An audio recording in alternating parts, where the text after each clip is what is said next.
Mga kamananap, kamusta kayo dyan mga kamananap? Sa ngayong umaga muna kamananap, mag-init muna tayo ng tubig at magkape tayo before natin pakainin yung ating mga alagang manok. So makikita nyo mga kamananap, wala po kaming gasol ngayon, naubusan po kamananap. So bali, tulpot muna tayo itong ating yung gamit nating kahoy muna. So medyo malakas ang yung usok. Tapos boy negro na po yung ating sitakure natin kamananap. So abangan nyo kamananap, magpapakain po tayo ng ating mga alagang manok.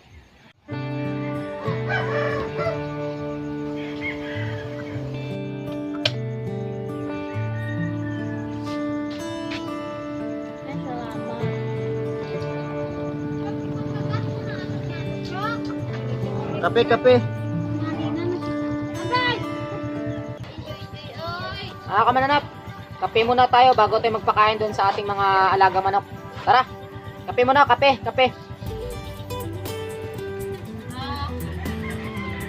Simpleng buhay dito sa probinsya mga kamananap. Ganito lang kasimple, no? Kape muna sa umaga bago tayo gumalaw dun sa mga dapat natin gawin. Isip-isip muna.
Ito po yung ating Brazilian Shamo kamananap. Ayan po siya.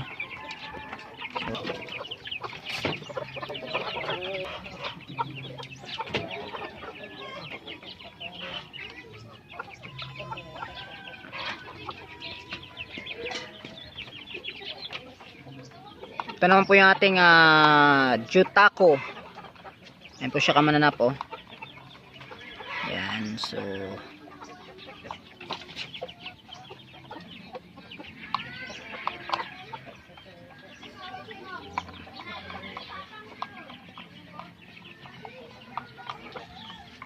ito naman yung ating pure Shamo Japanese kamananap na punkan po siya. So tamang-tama lang, lampas kunti sa limber yung kanyang ulo, okay lang siya. Tapos ito po siya ay punkan po.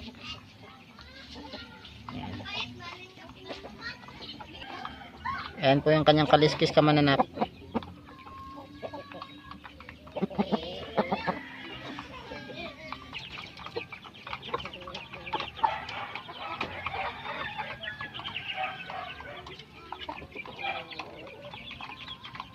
Kamananap, ito yung ating isa naman pong future broadcast dito sa ating sa ating Damananap TV. Ito po siya ay Patterson Asil na hini type po siya mga kamananap. Ayan po siya. So ayan. Yung kanyang likod is parang babae po talaga. Mapagkakamalan po siyang babae. Ayan. Uy! Kaya po sa inyo na bago po nating alaga, dagdag ko dito sa ating yard. Ito po si manok kamanap na di ko alam kung ano, basta kulot po siya, balibaliktad po yung kanyang balahibo. Ito po siya kamananap po. Balibaliktad po yung kanyang balahibo. Di ko alam ano tawag dito. Panibagong alaga dito sa ating maliit na yard. Kamanap, ito yung kanyang pares. Yung kulot natin doon, ito si kulot. Si Boy Kulot, andon si Boy Kulot, ito kaya si Ger Kulot. Si Miss Kurabot, ito kamananap ang tawag natin sa kanya. Si Miss Kurabot, tsaka si Mr. Kulot. Yan po. So, pares po yan sila kamananap. Yan po ito po sila kamananap po. Pares po sila. Apakagandang mga manok po kamananap. Ano. So, alagaan natin, paramihin natin dito sa ating small yard mga kamananap.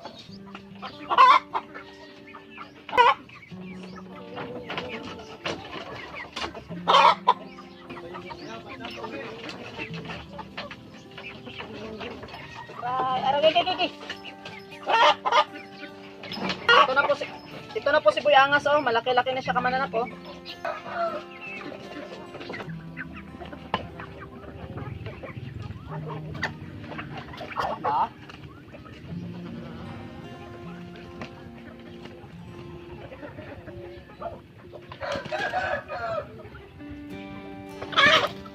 Kung maalala nyo kamananap, yung ating pabo na nag-iisa dati nung last May. So ito na siya ngayon kamananap, yung ating pabo, malaki na siya. Isa rin po, yung ating alagang maliit dati ngayon, medyo malaki na ng konti. Ito yung ating unang sisyo, yung mga malalaki, makikita ninyo, magpa 5 months na ito by this coming 30.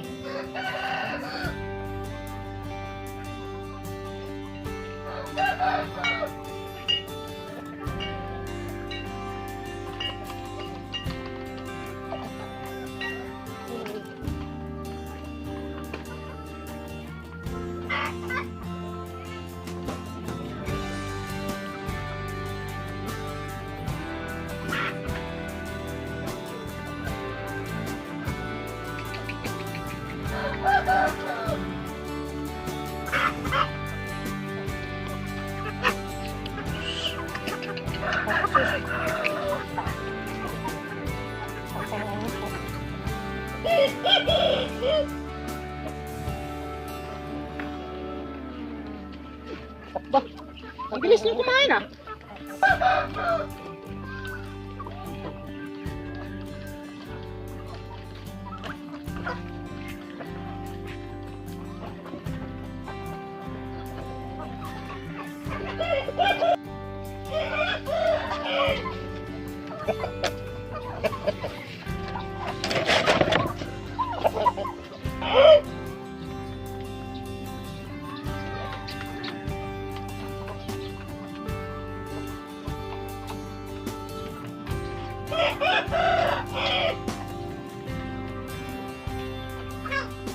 Bali mga kamananap, ito pala yung ating mga pure shamo natin na selected, yung 4 na stag natin.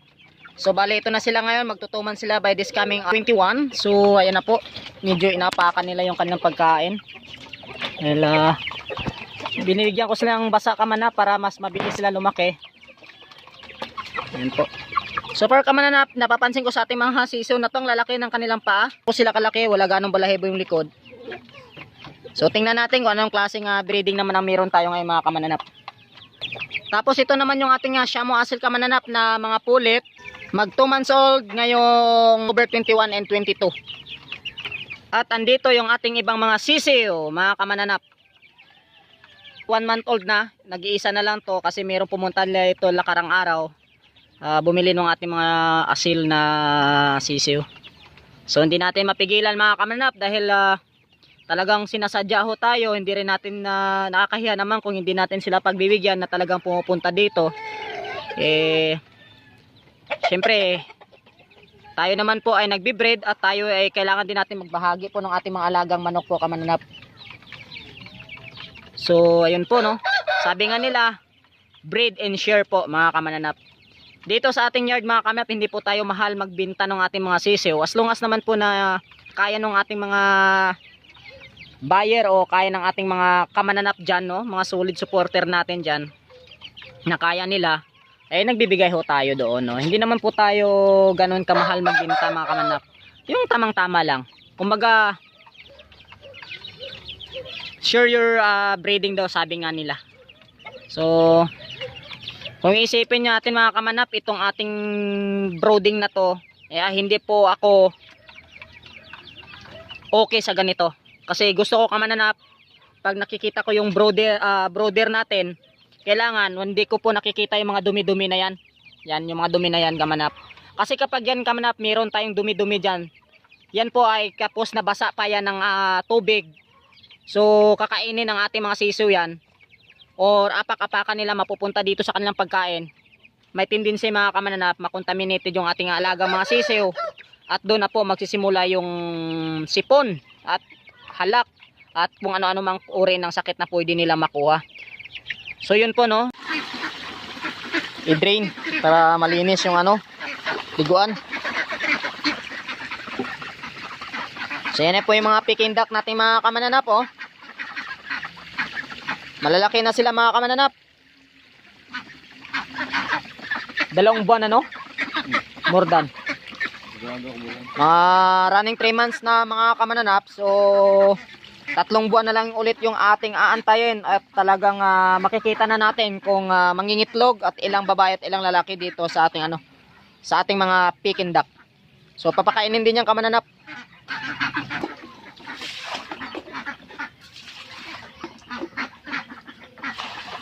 Kailangan linisan para iwas lamok.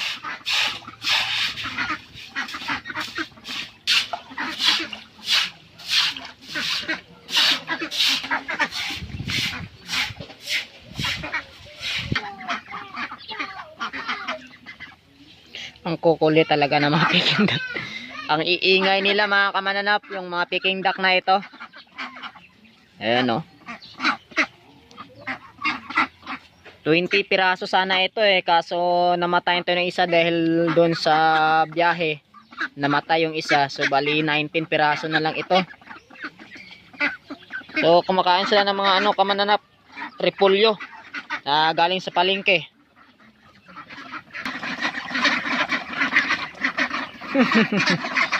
Ala.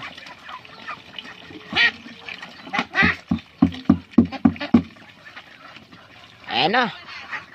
Kain na. So ayan na sila mga kamananap, oh. Yung ating mga alagang